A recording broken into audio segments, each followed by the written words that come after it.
Gracias a todos y a todas por la presencia.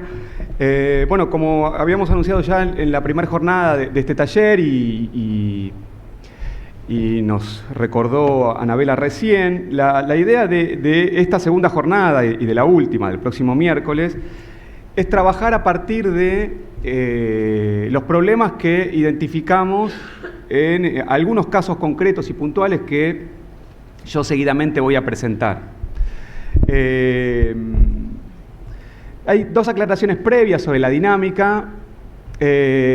Pensamos los casos como el puntapié inicial para la discusión de los problemas que nos interesan discutir. No es que nos interese discutir el caso por el caso mismo, ni nos interese profundizar particularidades de los casos que vamos a analizar en esta jornada y la siguiente, porque sea el objeto, digamos, la discusión puntual de la particularidad del caso. Si no, insisto, el caso es algo así como una excusa para discutir los problemas vinculados con buenas y malas prácticas que los cuatro casos ponen en evidencia. Y elegimos cuatro casos que, como ustedes verán, espero, son muy ricos en este sentido, tienen muchos problemas.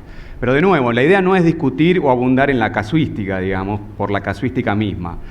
Nosotros adelantamos, creo, por mail a todos los que dejaron su mail un resumen de los casos, precisamente para yo en el día de hoy, ni Sebastián el próximo miércoles, tener que, digamos, dar demasiados detalles sobre las particularidades de cada caso. Entonces yo solo ahora voy a hacer una breve enumeración de algunas particularidades del caso para, digamos, dar inicio de esa manera al análisis de lo que nos interesa discutir. También otra cuestión que quiero destacar es que nos interesa sobre todo que en la jornada de hoy tengamos una discusión lo más abierta posible y lo más horizontal posible, en el sentido de no venimos tampoco a plantear cuestiones teóricas ni mucho menos, sino precisamente el abordaje a partir de un caso tiene que ver con discutir problemas en función de preguntas que nos vamos a hacer, y muchas de esas preguntas la verdad no tenemos respuestas, o yo por lo menos no tengo respuestas claras.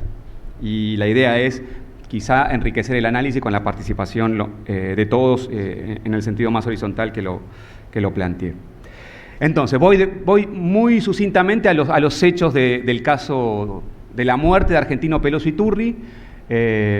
Cualquier duda sobre los hechos, estamos abiertos a hacer las aclaraciones que corresponda, pero insisto, voy a ser deliberadamente sucinto, espero. El caso de Argentino Peloso Iturri tiene que ver con un hecho violento ocurrido en abril del año 2008 en la unidad número 9 del Servicio Penitenciario Federal ubicada en la ciudad de Neuquén.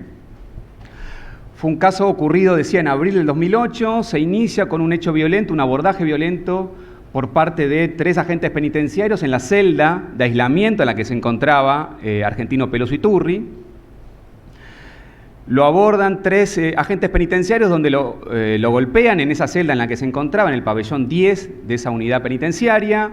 Luego, esos 3 agentes llaman a otros 5 agentes más que se suman al abordaje y lo trasladan, comienzan un traslado hacia la enfermería de esa unidad, donde se da también una situación de violencia hacia la víctima, en lo que se identificó originalmente como un segundo tramo del hecho. El hecho fue dividido en 3 tramos. El primer tramo del abordaje en la celda donde se encontraba en el pabellón número 10, el segundo tramo vinculado con el traslado en el que se incorporan nuevos agentes penitenciarios, en un total de 8, 7 agentes de requisa y un celador, el celador del pabellón, y el último tramo en el que fue dividido el hecho, decisión que tomó en su momento la fiscal con la anuencia del juez.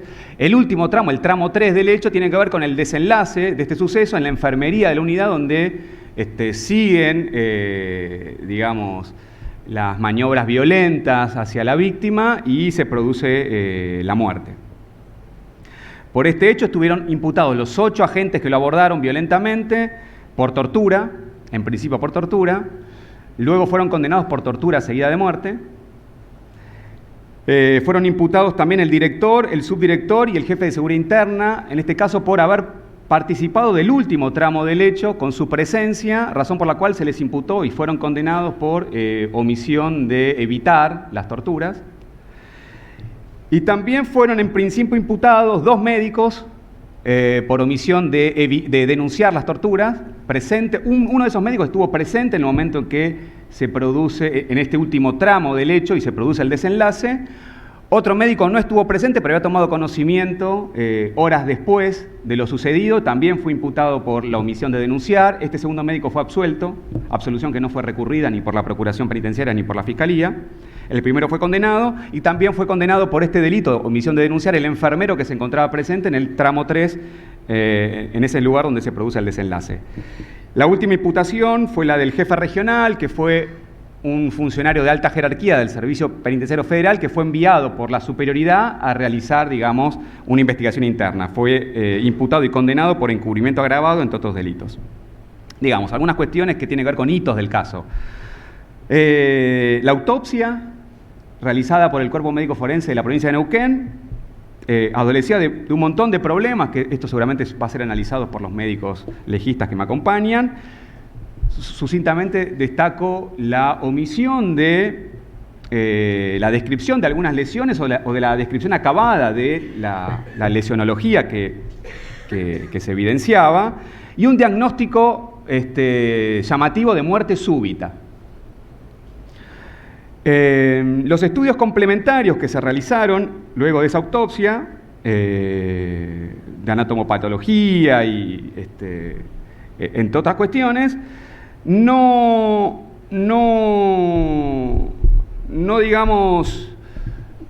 dieron pautas suficientes o determinantes para poner en crisis ese primer diagnóstico de muerte súbita, sino todo lo contrario. Digamos, se trató de abundar en una hipótesis de una muerte producida por una patología cardíaca preexistente, ¿no? Insisto, no me quiero extender. Lo que quiero plantear es, tanto en la autopsia como en los estudios complementarios, el punto ahí fundamental fue desvincular las lesiones, no todas, las pocas lesiones que se identificaron en la autopsia con la muerte, ¿no? Se abundó hacia ese lugar y enfatizando la cardiomegalia como causa de muerte. Y esto fue muy determinante en ese primer momento inicial de la investigación, porque incluso cuando la versión del servicio penitenciario fue puesta en crisis, sobre todo en función de los testimonios, abundantes testimonios de los presos que dijeron, no, lo golpearon en el tramo 1, en el tramo 2 y en el tramo 3. Había testigos en todos los tramos que formaban parte de la imputación. A partir de eso se pudo poner en crisis la idea de que a Pelosi Turri le habían golpeado y no se había golpeado solo, no había tenido un brote psicótico como decía la versión oficial. Entonces eso condujo a una primera imputación que era de tortura, pero solo de tortura, sin poder vincular la muerte a las torturas. Entonces la investigación avanzó en un primer momento con una calificación del hecho como tortura, insisto, dejando de lado la versión falsa oficial, pero con un límite muy claro que estaba dado por el diagnóstico de la primera intervención de los médicos forenses del Cuerpo Médico Forense de Neuquén. Es decir, está bien, hubo tortura, pero en todo caso, digamos, eso no tiene que ver con la muerte. La muerte no tiene que ver con eso. Luego de esto hay un primer informe de la Procuración de médicos legistas de la Procuración Penitenciaria que, con un montón de limitaciones en cuanto al material con el que tuvieron que intervenir, eso después lo va a explicar mejor el doctor Tejero, lo único que pudieron hacer, que no fue poco, es poner en crisis esta idea de que un detenido que muere en ese contexto se pueda calificar, insisto, aún sin tener las precisiones que luego se obtuvieron, aún sin eso, este primer informe del que participó el doctor Tejero puso en crisis esta idea de que un preso que muere en esas condiciones muere de muerte súbita, que el diagnóstico de muerte súbita es un diagnóstico posible en ese contexto. Ni más ni menos que ese fue el aporte que realizó la Procuración Penitenciaria en ese primer informe. Pero trabajamos en un informe un poco más completo, con muchos más elementos, por ejemplo las fotos, informes complementarios que en su momento no tuvieron los doctores Tejero y Argerich. Y esto es lo que hacemos con el doctor Patitó. Contratamos al doctor Patitó como médico legista asesor. Munido de todo este material, le pedimos un diagnóstico un poco más claro, y es donde el doctor Patitó nos dice, esto no es muerte súbita, sin duda, Y no solo descarta de plano el diagnóstico de muerte súbita, sino que dice la causa de la muerte está claramente determinada en función de los traumatismos que a nivel encéfalo-craneano surgen con mucha claridad de las fotografías que se obtuvieron de la autopsia. Y este informe, el doctor Patitó, presentado en la causa, produce un giro sobre esta cuestión de vincular la tortura con la muerte con la tortura, sí o no, que es lo que permite o justifica la intervención de los peritos del Cuerpo Médico Forense de la Corte. Patitó fallece sin poder completar su trabajo, pero digamos, su informe fue determinante para que, digamos, la causa tuviera el giro que tuvo. Y luego, digamos, simplificando mucho, el peritaje del Cuerpo Médico Forense, del que participaron los doctores Ravioli como asesor de la Procuración Penitenciaria, como perito de parte, el doctor Cohen como perito de la Corte, y la doctora Dadario, que realizó un estudio y un informe histopatológico que complementó, digamos, el trabajo de los tanatólogos. Simplificando mucho, y para no, digamos, faltarle respeto a quienes están acá presentes y que van a poder explicar mucho más que yo qué fue lo que hicieron, básicamente coincidieron en líneas generales con el diagnóstico del doctor Patitó. No fue muerte súbita y que en principio la muerte estuvo vinculada con los traumatismos identificados a nivel encéfalo-craneano. Con una particularidad que agrego solo al pasar, porque me parece determinante, es que además la doctora Dadario en su informe histopatológico pudo hacer un estudio mucho más profundo del que obviamente podía hacer Patitó, que él no contaba con las muestras con las que contó la doctora Dadario, y ella, además de identificar las hemorragias microscópicamente a nivel meninges, ella identifica un pulmón de la víctima con patrón asfíctico, que esto también es fundamental porque inclusive luego en el juicio se aclara que la asfixia como causal concurrente de muerte junto con las lesiones a nivel encéfalo-craneano. Si estoy diciendo algo mal, corríjame. Entonces, también, para no extenderme más en la presentación del caso, digo, este caso es un caso sumamente complejo y generó un montón de discusiones en torno a un montón de cuestiones vinculadas con, digamos, la medicina legal y la teoría del caso en sí misma. Resumiendo mucho, diría, la discusión sobre el origen de las lesiones y la data de las lesiones. La versión oficial era, se golpeó solo porque la víctima tenía epilepsia y convulsionaba. Esta fue la versión oficial, inclusive del sumario administrativo. Los golpes que tenía la víctima y que tenían que ver con ese momento y con ese día eran golpes autoinfligidos en función de un cuadro de epilepsia. O, digamos, el diagnóstico de brote psicótico que generó la necesidad de fuerza mínima indispensable para contener un brote psicótico. Estas fueron las discusiones que, digamos, o los relatos en conflictos vinculados con el origen y la data de las lesiones. También la idea de las datas de las lesiones fue determinante en función de que la versión oficial atribuía algunas de las lesiones verificadas en el cuerpo de la víctima a hechos traumáticos producidos días anteriores, ya sea en la cárcel de la que él venía trasladado, que era Ezeiza, o incluso del momento en que fue recibido en la unidad número 9, con una práctica que era muy habitual, que se llamaba la bienvenida, eran recibidos a los golpes los presos. Entonces decían, bueno, fue otra guardia, no fue la guardia en la que integraban los imputados. Digo, esto fue determinante porque fue materia de discusión y el aporte de la medicina legal fue importante en ese punto. Y sin duda la correlación de los relatos de los testigos con el tipo de lesiones encontradas en la víctima y la entidad de las lesiones. Esto es fundamental para discutir la calificación o no del caso como tortura y después, como expliqué antes, para correlacionar las lesiones con la muerte. Esto fue también materia de discusión, como ya adelanté. Y sin duda, digamos, una cuestión que estuvo muy presente y digamos, y que generó también mucha controversia y discusión, y los aportes de la medicina legal fueron fundamental, tuvo que ver con esto, con la incidencia de la patología coronaria preexistente en la muerte de la víctima. Digamos, ¿cuánto de esto pudo haber incidido en esa muerte? Y desde el punto de vista jurídico ¿qué implicancias tiene, desde el punto de vista jurídico, una situación de esa naturaleza? Es decir, una cardiopatía de esa naturaleza con incidencia en la posibilidad de producir la muerte a una persona. Resumiendo mucho las cuestiones que se discutieron, le doy la palabra a Jorge Tejero para que nos dé algún detalle más sobre las cuestiones periciales determinantes en este caso. Y antes de darle la palabra a los comentaristas, yo voy a hacer algunos interrogantes para abrir ya la discusión sobre los hechos del caso y los problemas del caso.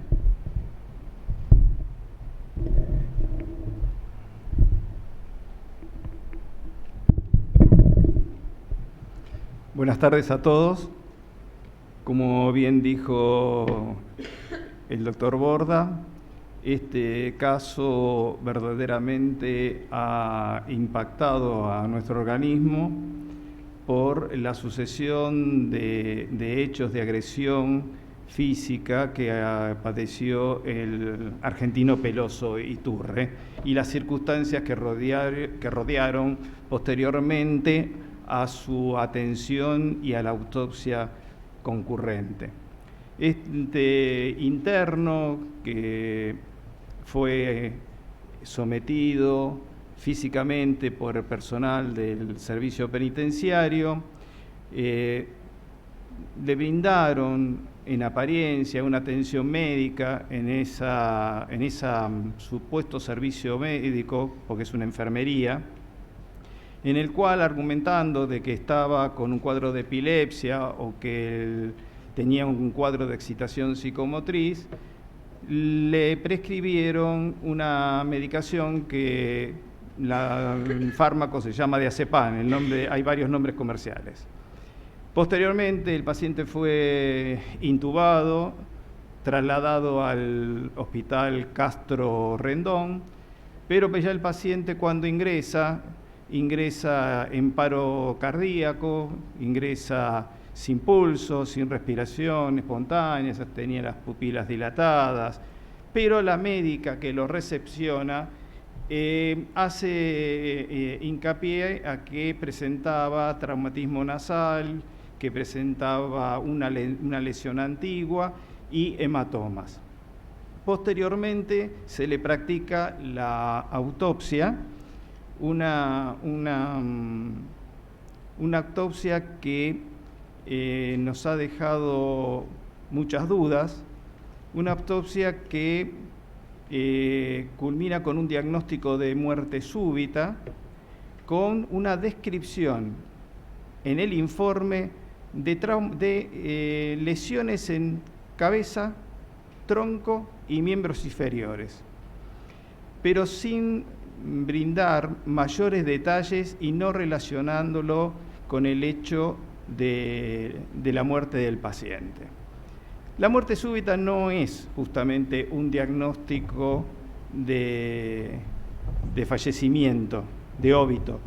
Es una muerte que médico-legalmente se interpreta como una muerte inesperada, abrupta, que no se la vincula con hechos precedentes, generalmente, como dije, abrupta, es sin signos ni síntomas que impresione que pueda desencadenarse el cuadro. Obviamente no hay agentes que participen tóxicos o traumáticos, por ende estos episodios normalmente se dan en personas que tienen una aparente salud. En el desarrollo de la autopsia se practicaron RX, es decir, radiografías, se sacaron fotos y los informes de las placas radiográficas, ni las placas ni los informes nunca se estuvieron a disposición, ni sabemos dónde culminó esa documentación médica.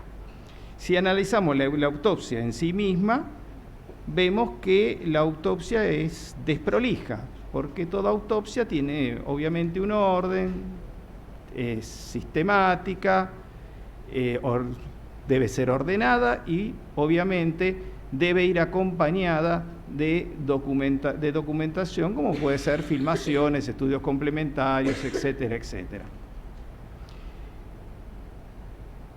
La profesional que intervino mostró en esa autopsia que había un total desconocimiento con respecto a qué tipo de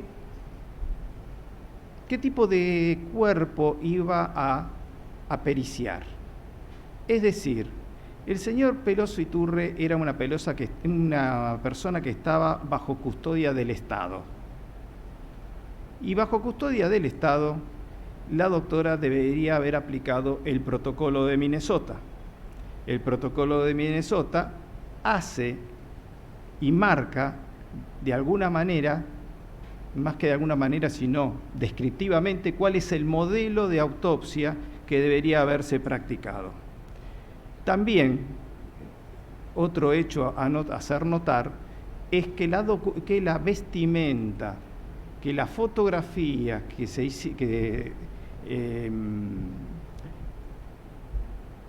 que la vestimenta no fue guardada en custodia, es decir, nunca supimos dónde culminó. Nunca apareció, definitivamente. Nunca apareció la vestimenta. Esto implica que la doctora, a mi modesto entender, no solamente tenía un desconocimiento con respecto a la aplicación del protocolo, cometió algunos errores más que groseros con respecto a cuál fue el diagnóstico de fallecimiento de óbito de Peloso Iturre. Posteriormente se hizo obviamente el estudio anatomopatológico, el estudio toxicológico.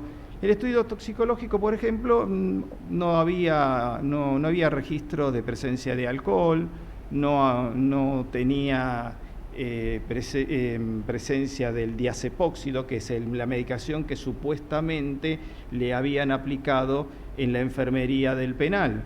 Ese fármaco tiene un tiempo de vida aproximadamente de excreción de unas 48 a 72 horas, pero en el pool en sangre, ni en el pool de vísceras, ni en el contenido gástrico se había detectado. La única presencia era la de un compuesto que era carbamazepina, una medicación que en su concentración estaba muy por debajo de la dosis terapéutica. Es decir, la medicación no fue aplicada. El paciente no había sido asistido como había referido el médico en ese momento.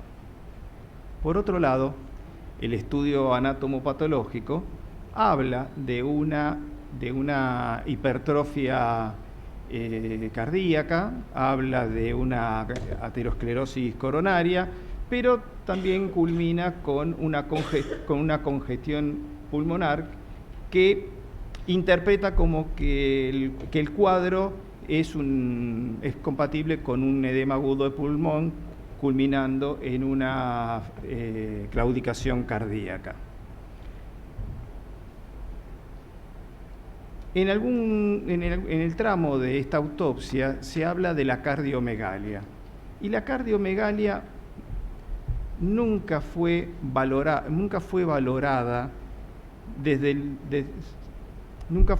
sino estimada en forma, si me permiten el término, a ojo.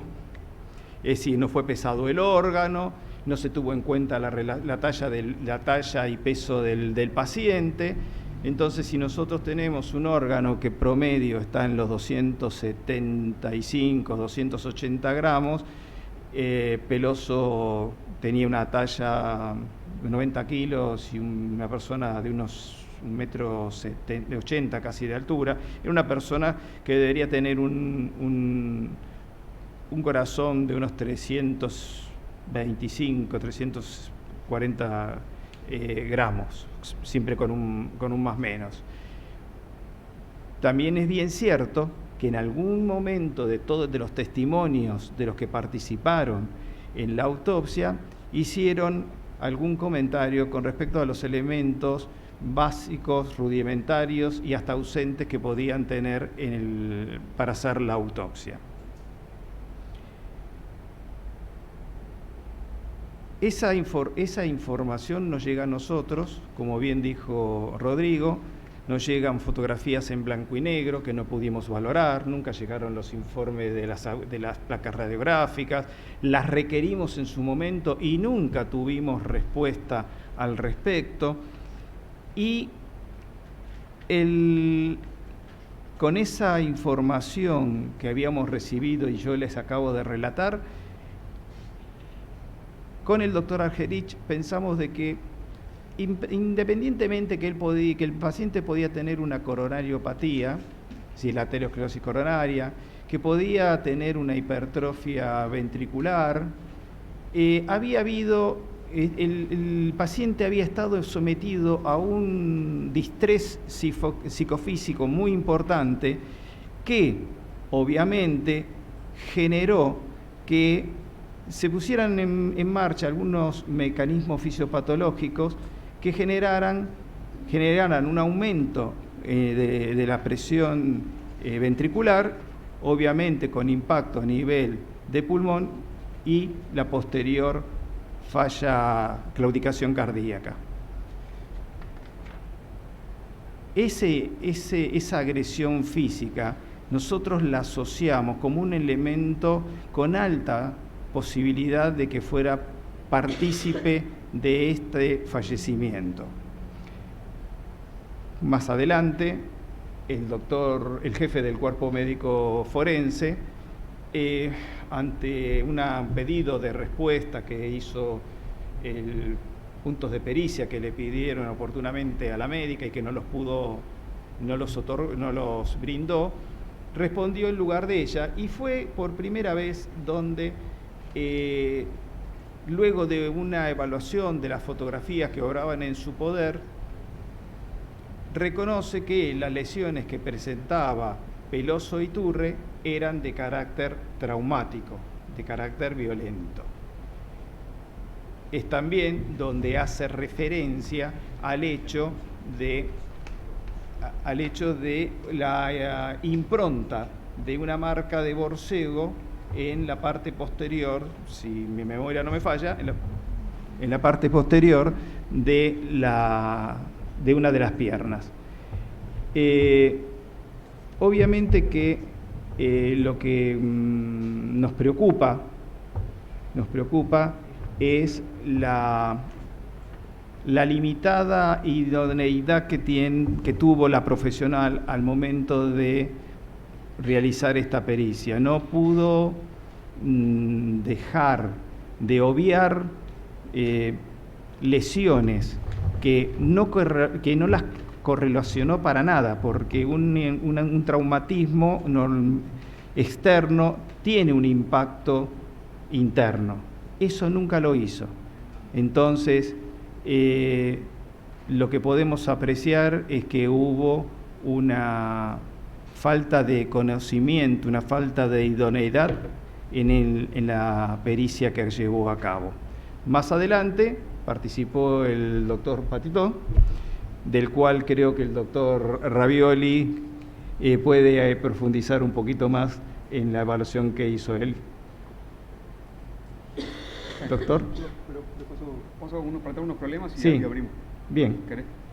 Planteo unos problemas de... A mí lo que más me preocupa es que el profesional que hizo la pericia tenía un total desconocimiento primero de lo que era el protocolo de Minnesota y de lo que puede también y obviamente del protocolo de Estambul. Si no conoce uno, seguramente no conocerá el otro.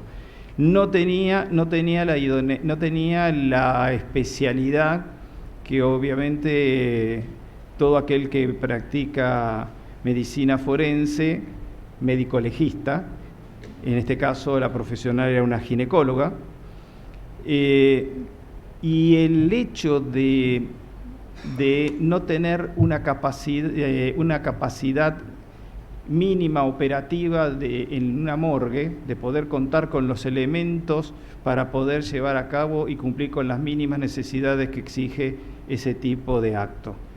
Y lamentablemente creo que tendríamos que valorar qué podemos implementar a futuro para poder mejorar y evitar estas situaciones. Bueno, antes de abrir la discusión, puntualizar algunas cuestiones más en la línea de lo que planteaba Jorge. Digo, un primer problema que pone en evidencia este caso es el problema de la falta de idoneidad de los peritos que intervinieron en esa primera etapa en el Cuerpo Médico Forense de Neuquén, pero no solo de ellos, también diría de los abogados a cargo de la investigación. Porque es verdad, digamos, la médica que hizo la autopsia era ginecóloga, no conocía el protocolo de Minnesota ni el de Estambul, lo reconoció en la audiencia de juicio. Tuvo en su actuación todos los errores y los problemas que fuimos mencionando y algunos más que después podemos señalar, pero digo, tuvo todos esos problemas. Pero el director del proceso, el director de la investigación, por ejemplo, jamás le pidió que incorporara al expediente los informes complementarios o las fotografías de la autopsia y mucho menos las radiografías. Esos elementos complementarios de la autopsia y de todos los informes médicos forenses que se hicieron, recién se incorporan al expediente a pedido de la Procuración Penitenciaria, mucho tiempo después de que se realizaron. Entonces digo, eso no es solo una omisión quizá, o lo planteo como cuestión para analizar y discutir, digamos. Eso no solo es un problema de la médica que intervino en la autopsia, sino también de quien dirige el proceso, porque en definitiva es el responsable de corregir los errores que puedan cometer los auxiliares, porque un médico forense no es ni más ni menos que un auxiliar del juez o el fiscal. Entonces, primera cuestión, la idoneidad. Esto tiene que ver con falta de capacitación, falta de protocolos, digamos, que especifican con mucha más claridad los pasos que deben darse. La autopsia tiene todos los problemas que Julio y el doctor Cohen describieron con mucha claridad en el juicio. Una sistematicidad desordenada, digamos, una falta de correlación de lesiones externas con lesiones internas y un montón de cuestiones más. Digo, ¿esos errores son aceptables? ¿Puede pasar? ¿Por qué ocurren? La explicación es que no era médica legista y por eso cometió los errores que cometió. ¿Eso cómo se soluciona? Digamos, protocolizar con más claridad este tipo de intervenciones en este tipo de casos, eso ayudaría. Y de vuelta, y el juez y el fiscal, digamos, no tienen ninguna responsabilidad por este tipo de problemas, de errores o de problemas que se suscitan. Falta de recursos, decían los médicos de Neuquén. No teníamos balanza para pesar los órganos, así que no los pesamos. Hay un informe por escrito que da la doctora Kuller que diga no tenemos recursos para hacer los exámenes complementarios, así que no los podemos hacer. Y de hecho después se hicieron con mucha demora y algunos directamente no se hicieron. La excusa fue, o la justificación, no tenemos recursos. Esto es así, hay alguna solución, se puede, digamos, generar un trabajo en red en nuestro país con cuerpos médicos forenses de distintas jurisdicciones para poder complementar y suplir estas falencias, si es que existen. La falta de independencia. El día de la autopsia, junto con la doctora Kuller, estuvieron tres imputados condenados, que eran los que estaban haciendo el sumario de prevención. Estaban ahí con ellas, quedó en el acta de la autopsia. Y fueron los que resguardaron muchos elementos probatorios, como por ejemplo las ropas, y otros elementos probatorios que, digamos, los encargados de la custodia de esos elementos eran los que después terminaron siendo condenados por el hecho, porque ellos hicieron la prevención del hecho, ¿no? La prevención del hecho la hace el servicio penitenciario porque es donde ocurre el hecho. Esto hay una instrucción general de la época del procurador Righi que le encomienda a los fiscales no permitir esto. Bueno, en este caso esto ocurrió con las consecuencias que todos conocemos, pero digo, hubo condicionamientos claros a la doctora Kuller, no solo por parte de estos funcionarios que después fueron condenados. El doctor Lozada, jefe del Cuerpo Médico Forense, en el juicio dijo que el que estuvo presente, además fue el juez federal de Neuquén en ese momento, que fue el que le dijo, eso no se sabía hasta el momento del juicio, lo esclarece el doctor Lozada, dice, a mí vino el doctor Labate y me dijo, esto fue una muerte que se dio en estas características, excitación psicomotriz, y eso condicionó, dijo el doctor Lozada, de manera determinante la actuación de los médicos legistas que terminaron diagnosticando en base a esa hipótesis de que fue una muerte súbita. Ahí la pregunta que yo diría es, bueno, ahí claramente no solo no hubo independencia, sino que hubo un condicionamiento preocupante, digamos. ¿Qué herramientas tiene un médico legista para poder, institucionales, no personales, sino institucionales, para poder, digamos, evitar ese tipo de condicionamientos, ¿no? Que llevan un diagnóstico que coincidimos todos que fue absurdo, un diagnóstico de muerte súbita a una persona en esas condiciones, digamos. Condicionamientos que tiene el juez, que tiene el médico legista, sobre todo, por ejemplo, en función de un juez que se maneja de manera, digamos, cuestionable. ¿Qué puede hacer el médico legista en esas condiciones? Después, para no abundar, y con esto termino, hay 2 o 3 cuestiones que me resultan interesantes.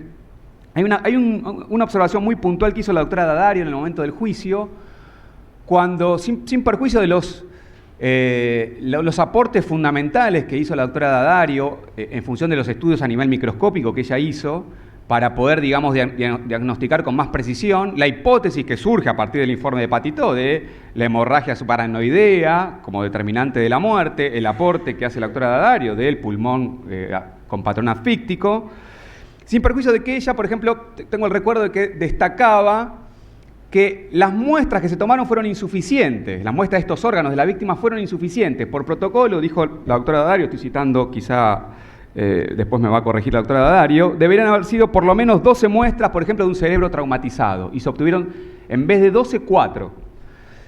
Mi pregunta es, ¿por qué se toman 4 y no 12? Digamos, lo planteo así, con esa claridad, digamos. Digamos, lo puede decidir el médico autopsiante porque se le ocurre, está protocolizado. Hay un protocolo que la doctora D'Addario cita y le permite decir no son 12, no 4. ¿Qué pasa si se toman 4 y no 12? Y la otra cuestión es, ¿por qué el juez o el fiscal no lo sabe? ¿Por qué los abogados no lo sabemos? ¿No? Ahí también yo me incluyo, yo no sabía que eran 12 y no 4. Ahora, en muchos casos, no en muchos casos problemas de esa naturaleza pueden ser la diferencia entre la impunidad y el esclarecimiento del hecho. En este caso, por suerte, el diagnóstico se pudo dar igual, dijo la doctora D'Addario, no con la profundidad que se podría haber dado si se hubieran tomado las 12 muestras que se debieron haber tomado. Entonces digo, de vuelta, eso es un protocolo, ¿por qué no se conoce? ¿Por qué no lo conocían? ¿Por qué no lo conocemos? Y cierro también con una cuestión que me parece muy importante, no la voy a poder desarrollar, no tengo más tiempo. Una cuestión que queda muy en claro en este caso, y también en el que vamos a ver después, en el segundo caso del día de hoy, tiene que ver con una cuestión que es fundamental, que es con la de institucionalizar y profundizar y enriquecer ese vínculo entre el investigador, el director de la investigación, y el médico forense que es auxiliar y colaborador de esa investigación. Digamos, ese vínculo no puede ser un vínculo formal, estereotipado de te mando un oficio con una pregunta confusa para que vos me la contestes con una respuesta más confusa todavía, que, digamos, y con esa respuesta confusa el caso queda impune porque no se sabe, digamos, qué pasó. Digamos, muchas veces en estos casos ocurre eso. A una pregunta confusa, a un análisis que se plantea descontextualizado del caso, se obtiene una respuesta confusa, como por ejemplo muerte súbita. Si no se profundiza eso, casos como este quedan cerrados bajo la impunidad, digamos, que ostenta la calificación de muerte súbita. Digamos, en este caso, digamos, pasó algo particular de que hubo algunos actores que no se quedaron con ese diagnóstico. Pero hay muchos casos donde la pregunta confusa, descontextualizada, fíjate qué pasó, no te cuento el contexto, no te explico, digamos, las circunstancias de la muerte, es decir, les pido a los médicos forenses un informe totalmente descontextualizado, insisto, con muchas preguntas confusas, en función de qué fue lo que pasó, y la respuesta que obtengo es una respuesta de esa calidad, de muerte súbita. Entonces digo, ¿cómo se puede enriquecer ese vínculo? Primero, digamos, ¿el contexto es importante o condiciona la intervención del médico? ¿Hace que el médico pierda digamos, independencia o imparcialidad? Si se le dice, no, mira, murió en un contexto de muerte violenta porque hay sospecha de que le pegaron, estaba preso. Digo, ¿eso es condicionar para mal la intervención del médico forense o al contrario, o enriquece? Digamos, plantear la teoría del caso, como dijo Ramiro en la jornada pasada, digamos, que se le plantea al médico forense, mira, mi teoría del caso es esta, a ver, vos me ayudás a pensar si estoy en lo correcto o la hipótesis es otra. Primera cuestión, fortalecer o enriquecer ese vínculo entre el investigador y el médico forense en función de saber cómo preguntar, qué pedir, para no pedir de más. A veces los investigadores pedimos de más o piden de más a los médicos forenses, le piden que resuelvan el caso. Resolveme el caso.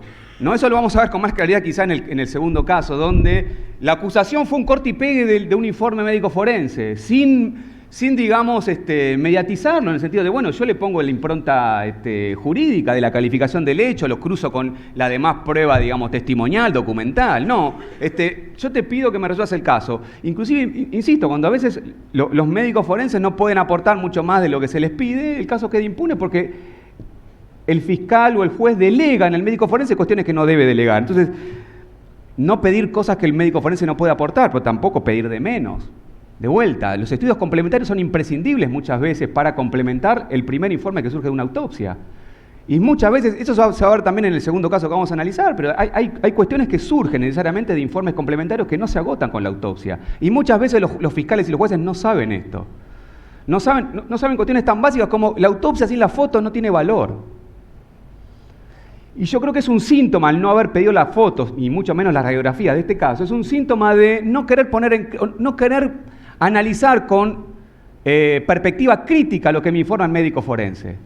Como no lo voy a analizar con perspectiva crítica, como juez o como fiscal, no me interesa a mí la foto, porque total, yo me quedo con el protocolo de autopsia y es más, corto y pego eso y esa es la solución del caso. Entonces digo, me parece que ese vínculo es un vínculo para nada virtuoso, reproducido, digamos, de esa manera, y que tiene que ver con, quizá, no sé, pregunto, una falta de institucionalización de ese vínculo. Es decir, esta comunicación por oficio, poder, digamos, formularla de otra manera, realizarla de otra manera. Digamos, yo con Patito yo no trabajé a través de cartas, yo le mandaba un escrito y él me contestaba por un escrito y yo cortaba y pegaba lo que él me daba. Yo le adjunté todo el material, incluidas las fotos, él me dio un diagnóstico y a partir de ahí empezamos a trabajar. Porque yo le empecé a preguntar, bueno, ¿y esto que me dijiste por qué es?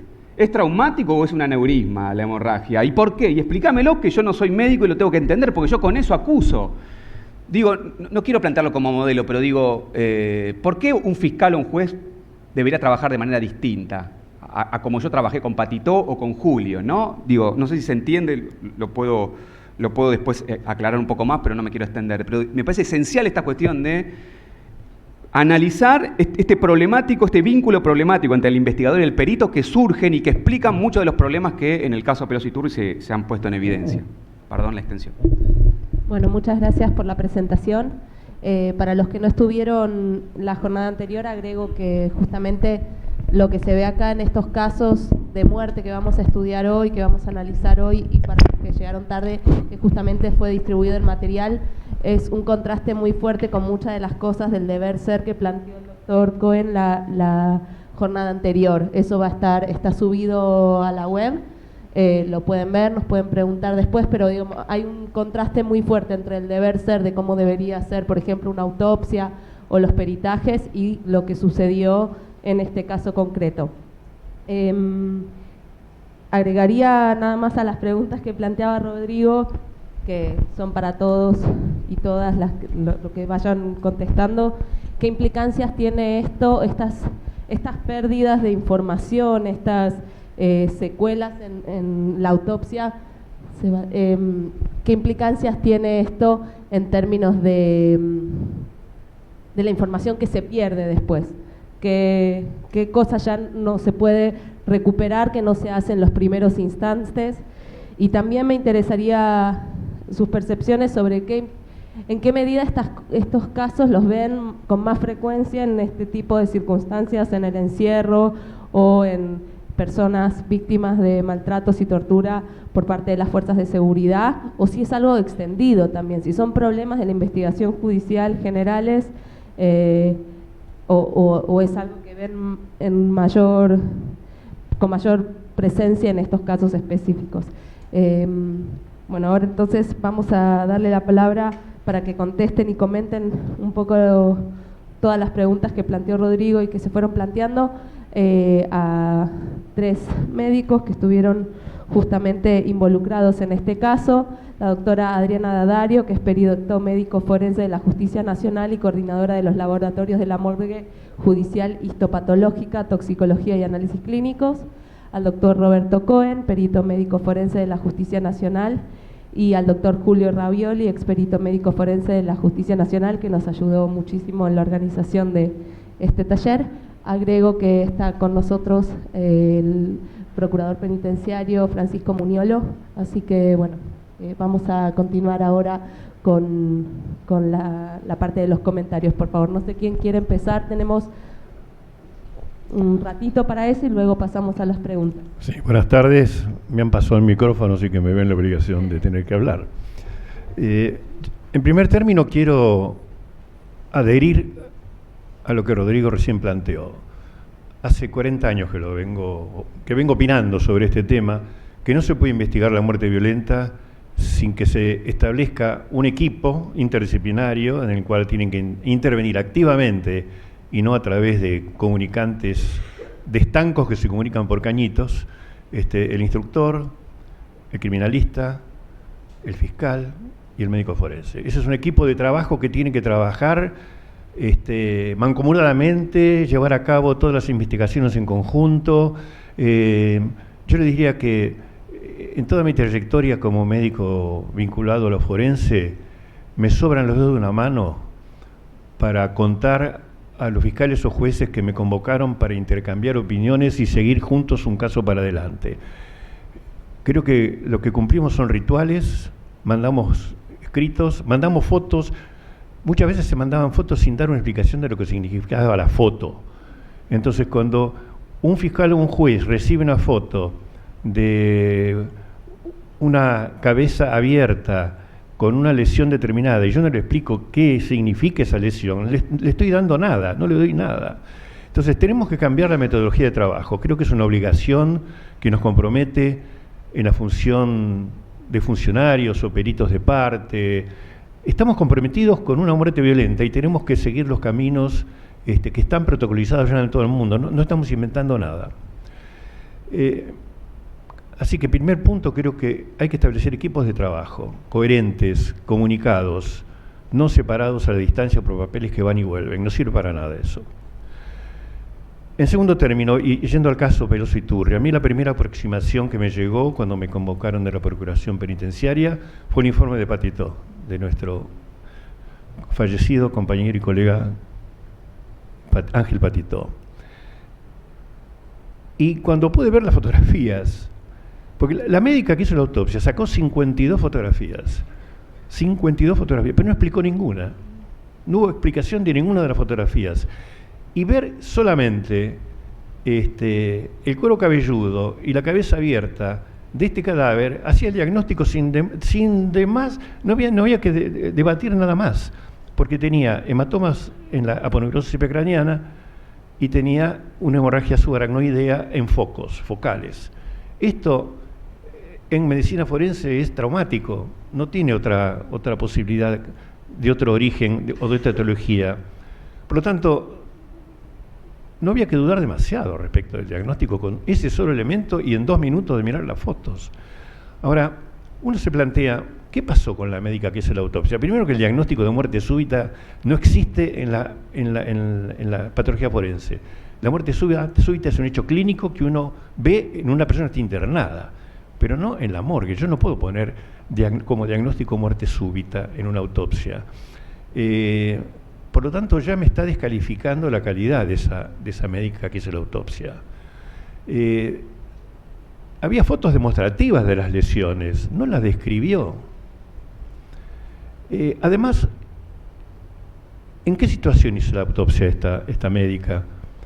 Como para, de alguna manera, pensar, vio las cosas pero no las pudo decir, porque había 3 que habían estado en el hecho de violencia sobre Peloso Iturri adelante de ella en el momento de la autopsia. ¿Cómo puede un médico, qué presión sufre un médico ante esta situación? ¿Puede poner lo que objetivamente vio o teme que si pone lo que vio, mañana va a estar en una zanja? Porque esto es posible también. Tampoco leyó la historia clínica. El otro día Roberto Cohen dijo, nosotros no hacemos una autopsia en la morgue judicial cuando esa autopsia necesariamente debe estar acompañada por la historia clínica. Y la historia clínica del hospital donde pasó este hombre decía que tenía un hematoma de cuero cabelludo. Inclusive la defensa pretendió introducir la idea de que el diazepam que le habían inyectado había producido la muerte súbita, porque hasta acercaron un trabajo donde las benzodiazepinas podrían, bla, bla, bla, bla, producir la muerte súbita. Y casualmente dieron con una toxicóloga que es de primera línea, que demostró la inexistencia de diazepam en el cadáver, en el examen toxicológico, porque cuando le hicieron el diazepam ya estaba muerto. Esa es la realidad. Pero trataron de utilizar la idea que el diazepam podría haber colaborado con la muerte súbita porque el efecto en algún trabajo está... Hasta ese punto llegaron. Entonces, yo tengo que pensar que la América no era idónea para hacer esta autopsia, no conocía los protocolos, sacó fotos que evidenciaban lesiones que ella ni describió, en qué medida no fue presionada para no escribir o para lo que vio no traducirlo en un informe. Ver el informe anatomopatológico del patólogo que tuvo el caso en sus manos es también de una pobreza y de una falta de conocimiento extrema. No cualquier patólogo puede hacer un informe patológico forense. El patólogo que trabaja en patología forense conoce la patología forense. No es para cualquier patólogo. Lo mismo que los informes psicológicos forenses para daño psíquico. La mayoría de los psicólogos que hacen esos informes no están formados desde lo forense para hacer informe de daño psíquico. En su gran mayoría son psicólogos que hacen asistencia terapéutica, en su mayoría freudianos que hacen interpretaciones del daño psíquico que no tiene nada que ver con lo que es el daño psíquico. Entonces, necesitamos que la autopsia y los estudios complementarios sean llevados a cabo por gente idónea, gente capacitada y calificada para llevar a cabo esos estudios, y que estos estudios deben ser llevados a cabo en un ámbito donde la persona que los lleva a cabo no pueda sufrir las presiones que habitualmente se sufren. Tuve la misma experiencia con el caso Carrasco. Creo que lo conté el otro día. Cuando fui al juicio oral en Neuquén, me encontré con una persona que tenía un collar de perro y una cadena, algo totalmente bizarro, pero era el médico que había hecho la autopsia de Carrasco, rodeado de militares en un cuartel. Entonces no pudo actuar. Fue privado de su libertad para actuar. Entonces, yo creo que vamos a llegar al final a algunas recomendaciones, pero una recomendación inicial es que esto hay que hacerlo en un lugar neutral, con médicos capacitados, acreditados para hacer este estudio, y con los estudios complementarios también hechos por personas acreditadas en patología forense, en toxicología forense, que puedan llegar a conclusiones acertadas porque conocen la especialidad. No es para cualquiera.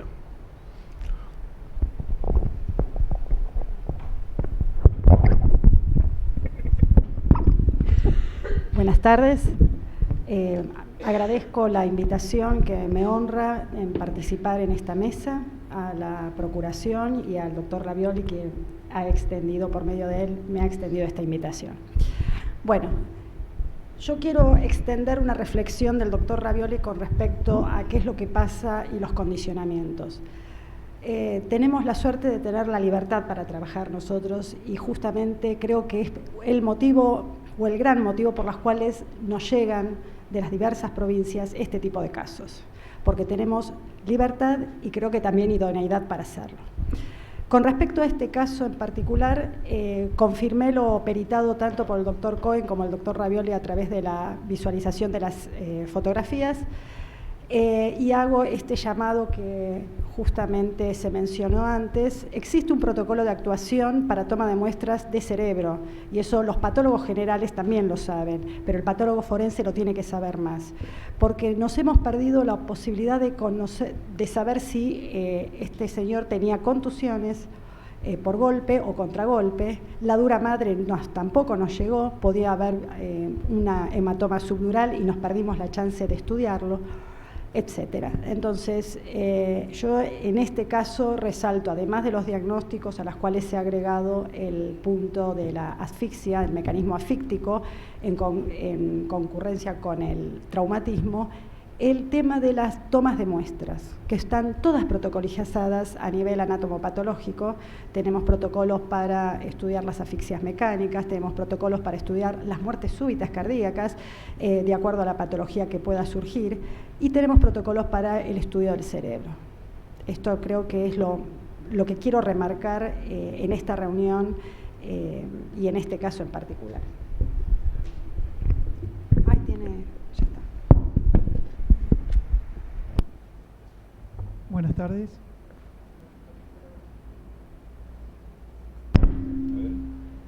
Hola, buenas tardes. Buenas tardes. Quiero retomar, y es lo único que voy a comentar, porque si toman los estándares que vimos la semana pasada, es muy fácil para cualquier médico o abogado poder decir qué es lo que está incompleto, qué es lo que se hizo y lo que no se hizo. Siempre teniendo en cuenta que estamos hablando del protocolo de Minnesota. Voy a retomar algo que dijo el doctor Teijeiro, que continuó el doctor Ravioli y que tiene que quedarnos en claro. Finalizada una autopsia, no existe el diagnóstico de muerte súbita.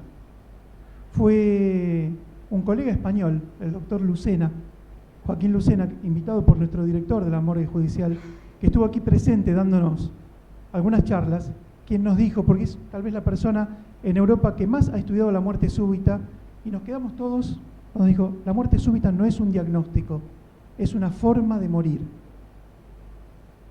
Y si lo que yo tengo que dar causa y mecanismo de muerte, debo estudiarla. Entonces, cuando ustedes vean finalizada una autopsia y alguien les diga, murió de muerte súbita, duden de todo lo que se hizo anteriormente. La muerte súbita es una forma de morir, no es una causa. Por eso decimos, bien lo dijo recién la doctora Dario, me di sus palabras, la muerte súbita de origen cardíaco. Tenemos que dar el origen, si es cardíaco o extracardíaco. Para eso hay que estudiar. Hay que estudiar las muestras que nos remiten, suficientes o insuficientes, pero no existe la muerte súbita como causa de muerte. Es una forma de morir.